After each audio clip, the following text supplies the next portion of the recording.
नए जिम की silence of awkwardness में वेट्स ही इंक्रीज नहीं हो रहे हैं, इसलिए वेट इंक्रीज कर रहे हैं। और प्लेट्स के वेट भी थोड़ा सा अलग है। मतलब पहले वाले जिम में वो LBS में था, ये केजीज में है, तो वो 25 केजी का मैं आखिरी मार रहा हूँ 10 रेपिटेशंस।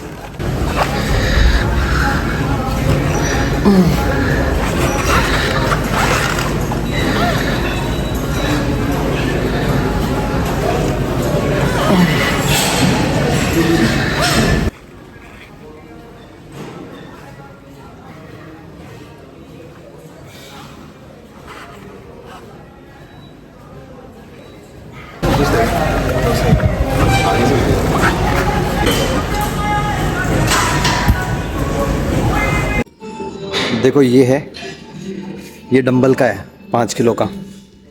तो क्योंकि इसमें 5 लिखा हुआ है तो इसका वेट बताओ कितना होगा। क्योंकि अगर ये 5 लिखा है तो मतलब इसके ऊपर वाला भी 5 होगा। पूरे डंबल में ये 2.5 होगा, लेकिन 2.5 भी नहीं हो सकता क्योंकि जो बीच की रॉड है उसका भी वेट होता है 1 केजी। तो टेक्निकली ये 1.5 है। ये बकचोदी करने का कितना लेते हो?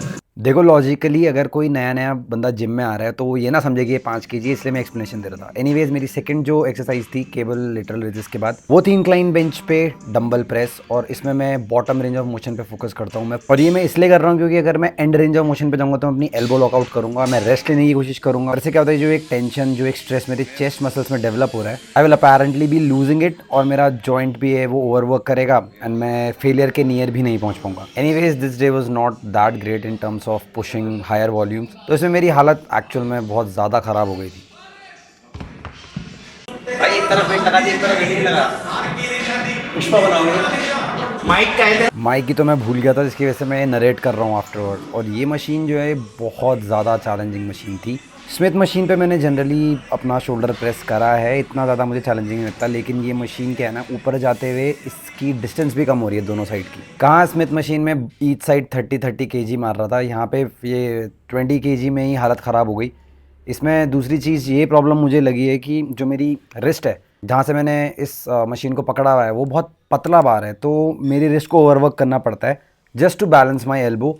और ऐसा लगता है कि बस ट्विस्ट हो जाएगा। जैसे इमेजिन अगर तुमने कोई बहुत ही पतला बार पकड़ा हो तो उसमें दिक्कत आती है। इसमें फिर ट्राई भी करा कि चलो अपने पुराने वाले वेट पे एक बार सेट लेके देखें। ऊपर तो गया सपोर्ट की वजह से, पर समझ में आ गया था कि नहीं, अगर ये एक्सरसाइज मैं करूँगा तो शायद ये ना हो कि ये मैं आखिरी बार करूँ और मैं शोल्डर की एक्सरसाइज आखिरी बार करूँ। So I left it, I reduced the weight, tried understanding the machine. This is very important when you go to a new gym. Try understanding the machine, किस लाइन ऑफ रेजिस्टेंस में machine ज़्यादा hit कर रही है, कौन से range of motion पे ये मशीन कंफर्टेबल रहेगी। जैसे कि एक कार होती है ना, नई गाड़ी को ऐसे थोड़ा कि जैसा 100 की स्पीड में भगा दोगे, पहले समझोगे तभी तो चला पाओगे। हाँ, एक और बहुत ज़रूरी चीज़ ये है कि कोई भी मशीन यूज़ कर रहे हो उससे पहले उसका देखो उसका सेफ्टी प्रोटोकॉल क्या है, कहाँ पर उसके सेफ्टी हैंडल्स लगते हैं, कितनी सेफ मशीन है, क्या उसमें रिस्क है इंजरी होने का, और अगर है तो कितना है। And not going to lie, मेरी ट्राइसेप की जो फॉर्म है वो काफ़ी पैथेटिक है। उसमें मेरी गलती नहीं है, एक्चुअली जो मेरे शोल्डर्स हैं वो बीच में आ जाते हैं। सो मैं जब अपने हाथ को ये नीचे की तरफ ले जा रहा हूँ, मेरा हाथ नीचे जाता ही नहीं है। दूसरी चीज़ ये बाइसेप और फोर आर्म, तो जब बाइसेप इतना पंप रहता है तो वो पीछे की तरफ फोर आर्म भी एकदम रिस्ट्रिक्ट हो जाता है। यहाँ पे इसका ऑल्टरनेटिव मुझे लगता है कि मुझे यूनिलैटरली ही इस चीज़ को करना चाहिए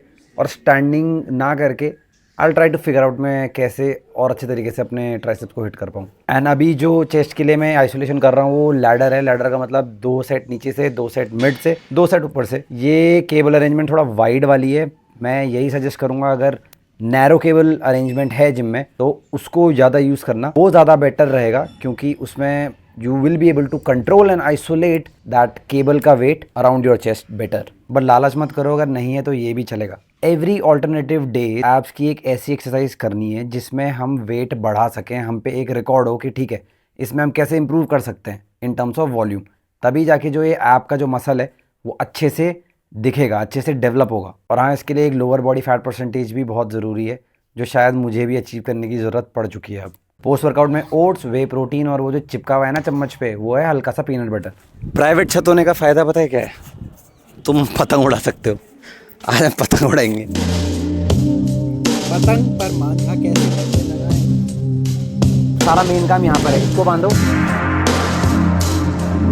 चल छोड़, आगे को छूटने नहीं देना। टिप नहीं आ रही, ये टिप।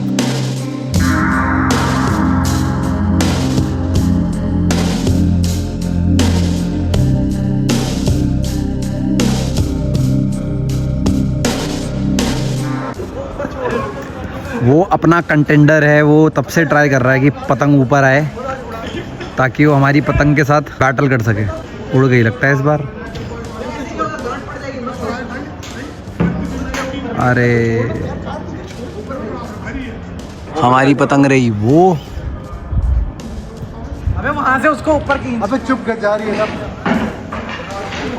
उड़ा भाई उड़ा, सवास सवास सवास, उड़ा उड़ा उड़ा। अरे यार इसने बोर करके रखा है यार।